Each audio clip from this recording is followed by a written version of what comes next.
exemple, parenthèse, qui pour moi est indispensable à souligner, c'est l'un des plus vieux mythes de l'humanité, qui est le mythe de Gilgamesh. Gilgamesh, du coup, qui est du coup un roi babylonien, et qui, à la suite d'un rêve d'ailleurs, d'un rêve spécifique, va se mettre à la recherche de l'élixir de vie, c'est-à-dire en gros de l'éternité, parce qu'il a conquis le pouvoir terrestre, il en est repu, et finalement il va se mettre à chercher, finalement, par l'individuation inconsciente, ou plutôt par volonté d'absolu, du coup cet élixir de vie. Donc il va aller chercher l'eau, on va dire, l'eau éternelle.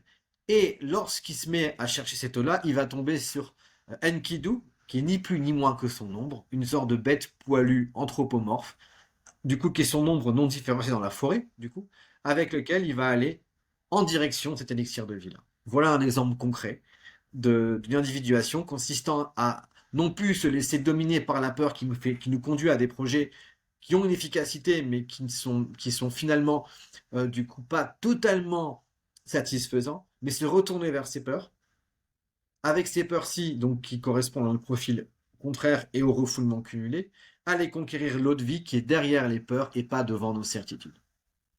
Et du coup, oui, derrière ces peurs, c'est ce qu'on disait tout à l'heure, il y a le soi, c'est ça? Exactement, l'archétype du soi, selon Jung. Ouais.